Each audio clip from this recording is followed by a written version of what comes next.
प्रभु का धन्यवाद करती हूँ इस सुंदर समय के लिए, संगति के लिए, करुणा, दया के लिए, हर एक आशीष और बरकत के लिए जो उसने हम पर दी और हम धरती पर जिंदा है।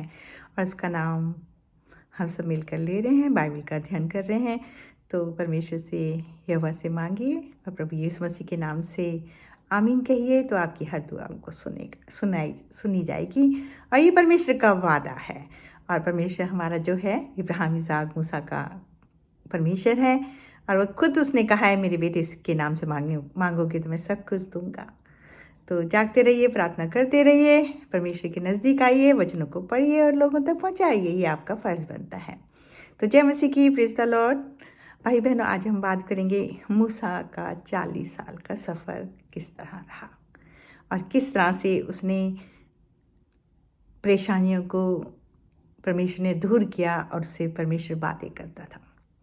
तो जब की बात है, जब मिस्र देश में इसराइली 450 साल तक गुलामी उन्होंने करी और वो ईंट और गारे का से बनाते थे और चूने से, और वहाँ ये गुलामी का काम करते थे। और हेरोदेस का समय, राजा का समय था वहाँ पर। तो इसराइलियों को जब मूसा लेके निकला तो बीच में लाल समुंदर पड़ा और इसराइली लोग सारे देखकर घबरा गए और कहने लगे कि हम किस तरह से उस तरफ जाएंगे। और जाना जरूरी था क्योंकि परमेश्वर ने वादा किया था, वो लेकर इनको चल रहा था।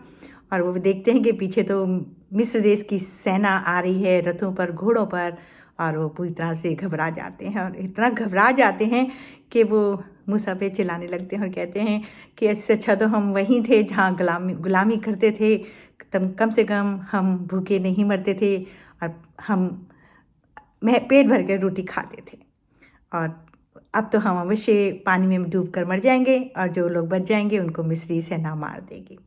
तो मूसा परमेश्वर से प्रार्थना करता है और परमेश्वर कहते हैं, तू मत घबरा, मैं तेरे साथ हूँ। और समुद्र में अपनी लाठी को मार तो समुद्र के 2 भाग हो जाएंगे और मेरे लोग निकल जाएंगे। और बाइबल में अगर हम पुराने नियम को पढ़ते हैं तो परमेश्वर ने कई बार इनसे कहा कि मेरे लोग, धर्मी लोग, मेरे चुने हुए लोग, और मैं सदा इन पर दया करूँगा। ये गिरेंगे भी तब भी परमेश्वर इनको उठाएगा। तो समुद्र 2 भागों में बढ़ जाता है और इस्राएली लोग निकल जाते हैं और मिस्र की जितनी सेना आ रही थी पीछे, वो सब लोग मर जाते हैं पानी के अंदर। पानी फिर वैसा का वैसा ही हो जाता है। आगे जाकर इनको जंगल मिलता है और जंगल को देख कर फिर घबराने लगते हैं और कहते हैं कि इस जंगल में हम कहाँ से खाना खाएंगे, हमारे पास तो कुछ नहीं है। क्योंकि इनके पास कुछ नहीं था, ये सिर्फ थोड़ा बहुत सोना चांदी इनके पास था जो मांगा था इन्होंने मिस्रियों की औरतों से, और थोड़ी भेड़ बकरियां थीं। और ये चिल्लाने लगते हैं कि हम कहाँ से खाना खाएंगे, कहाँ से पिएंगे। फिर परमेश्वर मूसा से बात करते हैं, कहते हैं मत घबराओ, मैं तुम्हारे साथ हूँ और शाम के समय बटेर आएंगी और तुम उनको पकड़ लेना। और रात को ओस के साथ मन्ना गिरेगा। मन्ना एक गेहूं की तरह एक स्वर्गीय भोजन है जो इसराइलियों को परमेश्वर ने खिलाया। यानी 40 साल तक परमेश्वर ने इनको स्वर्गीय भोजन भी खिलाया और पानी भी पिलाया और चट्टानों से पानी भी निकाला। और ये लोगों ने 40 साल तक सफ़र करते रहे, चलते रहे। और इनके साथ एक खंबा था जो रात में तो बादल रोशनी बन जाता था और दिन में वो बादल बन जाता था। और ये लोग जब वो चलता था तो ये लोग भी साथ में चलते थे। और मूसा इनके आगे आगे चलता था, परमेश्वर मूसा के आगे थे। और फिर एक जगह जाते हैं तो वहाँ पर इनको पानी की प्यास लगती है जंगल में। और फिर ये बुड़बुड़ाने लगते हैं, मूसा पे कहते हैं कि हमारे बच्चे सब मर जाएंगे, हम लोग बहुत प्यासे हैं। अब परमेश्वर मूसा से कहते हैं अपनी लाठी को उठा, क्योंकि मूसा के हाथ में एक लाठी थी और वो तो चरवाहा था, भेड़ बकरियों को चराता था। वही लाठी उसके साथ अद्भुत काम कर रही थी परमेश्वर के द्वारा। और वो आता है और गुस्से में फिर बुड़वाने लगता है मूसा और कहता है कि मैं तुम्हारे लिए कब तक करता रहूँगा। कर तो परमेश्वर रहा था, लेकिन वो ये बात बोल देता है और लाठी को चट्टान पर मार देता है। परमेश्वर ने उसे कहा था सिर्फ बातें करियो, लाठी लेकर जाइयो और मेरे लोगों को इकट्ठा कर लियो तो वो जान जाएं कि मैं पत्थर में से भी पानी निकाल सकता हूँ। पानी तो मिल जाता है इसराइलियों को, लेकिन मूसा से गलती हो जाती है 2 बारी लाठी मार के। और फिर मूसा को परमेश्वर कहते हैं कि कुछ लोगों को इकट्ठा कर, क्योंकि वो जगह अब नज़दीक है जहाँ मैं तुम्हें लेके जाना चाहता हूँ। और मैंने तुम्हारे इब्राहिम, इसहाक और याकूब और मूसा तू मेरे साथ ही है। और मैं मैंने उनसे वादा किया है और वो मैं जगह तुमको दूंगा। और मूसा 12-13 लोगों को इकट्ठा करता है और कहता है कि चले जाओ वहाँ पर जहाँ पर परमेश्वर हमें ले जाना चाहता है, वहाँ के बारे में जानो कि वहाँ के लोग कैसे हैं, ताकतवर हैं या कमज़ोर हैं, किस तरह से खेती बाड़ी होती है, उनके घर कैसे हैं, पक्के हैं या कच्चे हैं, और कौन कौन जातियाँ वहाँ पर रहती हैं। और ये लोग, उनमें से एक यहोशू भी था और एक गालिब भी था। और यहोशू जो था नून का पुत्र था, और परमेश्वर की नज़र यहोशू पे थी।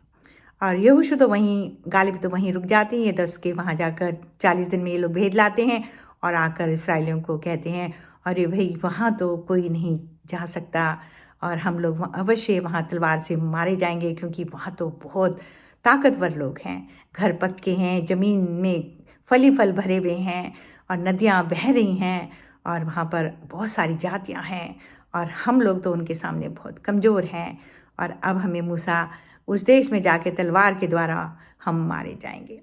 मूसा परमेश्वर से कहते हैं कि अब मैं क्या करूं? तो इतने में यहोशू और गालिब भी आ जाते हैं। वो इन सब की बातें सुनते हैं और अपने कपड़ों को फाड़ते हैं और कहते हैं कि अवश्य हमारा परमेश्वर जो हमें भोजन दे रहा है, लाल समुद्र से पार किया है, नदियों को उसने पार किया है, वो अवश्य हमें उस देश को हमें दे देगा, क्योंकि वो हमारे साथ लड़ेगा और हम अवश्य उस देश में जाएंगे। और मूसा कहता है अवश्य परमेश्वर हमारे साथ है और वो हमें वो जगह को देगा, क्योंकि उसने वादा किया है हमारे पिता से, इब्राहिम से। और मूसा को परमेश्वर कहते हैं तू सीधा ऊपर आ जा।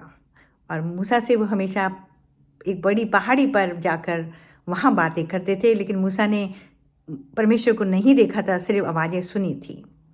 और अगर देखा भी था तो पीठ नजर आई थी मूसा को। मूसा ने परमेश्वर को नहीं देखा, क्योंकि परमेश्वर को कोई देख नहीं सकता था।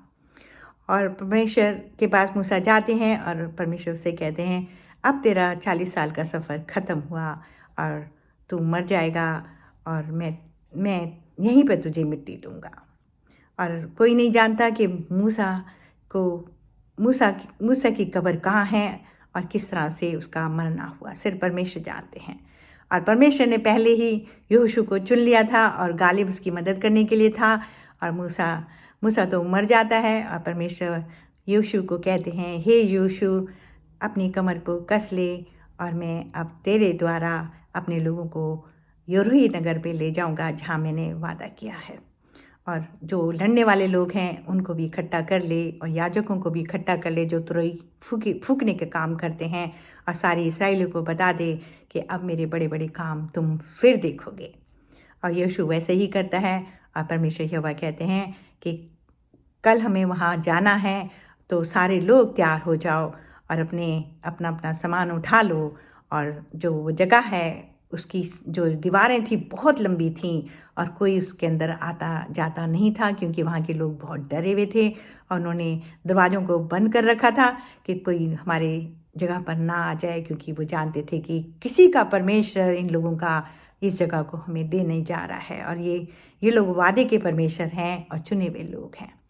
और वो 6 दिन तो वहाँ पर चक्कर लगाते हैं और छठे दिन के बाद परमेश्वर कहता है 7वें दिन कि मेरी जय जयकार करना सारे लोग जोर जोर से, और नरसिंगे फूकना, तुरहियों को फूकना, और जैसे ही दीवार टूट जाएगी तो तुम अंदर घुस जाना, क्या छोटा क्या बड़ा क्या बूढ़ा क्या बच्चा सबको मारते जाना और किसी पर भी दया मत करना, सिर्फ मारना। और वैसे ही लोग करते हैं। यहोशू उनके आगे चल रहा था और गालिब था और परमेश्वर भी उस जगह को में लड़ाई कर रहा था। बहुत खून बहाया गया कि सारों को मार दिया। भाई एक ही परिवार वेश्या का वहाँ परिवार था, राहाब वेश्या का, और वही बचा।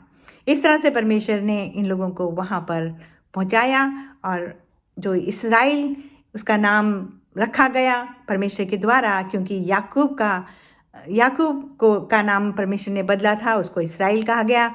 और याकूब इजाक का बेटा था, जो इब्राहिम का बेटा था।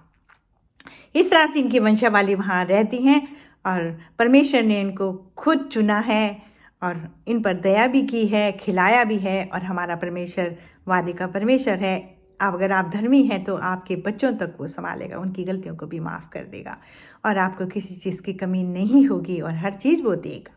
उसने वादा किया है, मुझे परख के देखो तो मैं आसमान को भी खोल दूँगा।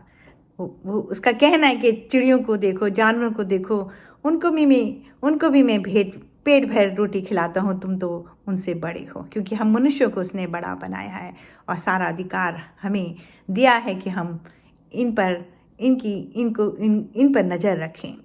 और ये हमारा भोजन भी है, आप जानते हैं। और परमेश्वर ने भी बटेर खिलाई थी।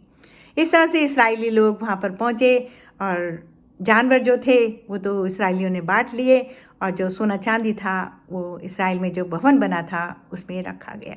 और भाई बहनों, आज आप जानते हैं बहुत बुरा समय आने वाला है। ये 6 महीने जो आ रहे हैं ये बहुत तबाही लाएंगे दुनिया में। एक तरफ समुंदर अपना पानी चारों तरफ फैल जाएगा, धरती को गर्म करा जाएगा और भूकंप आएगा। एक बड़ा भूकंप भी आने वाला है। एक और महामारी आने वाली है कि हमारे घरों के आगे जो बहुत लोग मारे जाएंगे। 1/3 की गिनती बाइबल में दी गई है और ये अब जल्द ही शुरू होने वाला है। अगर आप पढ़ते रहे बाइबल और वचनों को सुनते रहे तो आप विश्वास में बदल जाएंगे और आप बचाए भी जाएंगे। परमेश्वर कहता है कि मैं अपने लोगों को बचाऊंगा और हर हाल में बचाऊंगा। और जिस तरह से इस्राएलियों को उसने स्वर्गीय भोजन खिलाया था, बटेर और मन्ना, उस तरह से हमें भी वो देगा, हमें भूखा नहीं रहने देगा। हम अगर उसकी बातों को मानेंगे। और बातें क्या हैं? हमें झूठ नहीं बोलना है, चोरी नहीं करनी है, किसी की बुराई नहीं करनी है और हमें परमेश्वर के वचनों को मानना चाहिए और किसी के आगे हमें झुकना नहीं है, हमें किसी पर आस नहीं रखनी चाहिए। हमें आगे बढ़ना है परमेश्वर के वचनों में। तो अगर आप बचना चाहते हैं तो ज़रूर बाइबल को पढ़िए, लोगों को बताइए, क्योंकि हमें भी परमेश्वर ने कहा है कि मेरे वचनों को चारों तरफ फैला दो। और जब ये चारों तरफ ये संसार में ये बातें फैल जाएंगी, लोग प्रभु यीशु मसीह को जान लेंगे, तो प्रभु यीशु मसीह भी जल्दी आएंगे और उन्हीं के द्वारा जजमेंट है, वही न्याय करेंगे हमारा। और हम परमेश्वर के बेटे से नहीं बच सकते। बाइबल में लिखा है कि हम अगर समुद्र पे भी चले जाएं तब भी वो हमें निकाल लेगा, पहाड़ों में छुप जाएं तब भी वो हमें निकाल लेगा, आकाश पे चले जाएं तब भी वो हमें निकालेगा। और बाइबल में लिखा है कि अंतिम दिनों में आसमान पर भी लोग अपने घर बनाएंगे। आज आप जानते हैं बहुत सारी न्यूज़ है कि आसमान पर घर बनाए जाएंगे और वहाँ पर दुनिया को बचाया जाएगा। लेकिन यहाँ तो परमेश्वर कह रहे हैं कि मैं सबका जजमेंट करने आ रहा हूँ। तो भाई बहनों, हमें जागना चाहिए, प्रार्थना करनी चाहिए। झूठ, कपट, बुराई और लालच हमें नहीं करना चाहिए। हमें खुद मेहनत करके रोटी को खाना चाहिए। और जो ऐसा नहीं करते वो स्वर्ग में नहीं जाएंगे, वो नरक में जाएंगे। तो जय मसीह की, प्रेज़ द लॉर्ड। जागते रहिए, प्रार्थना करते रहिए।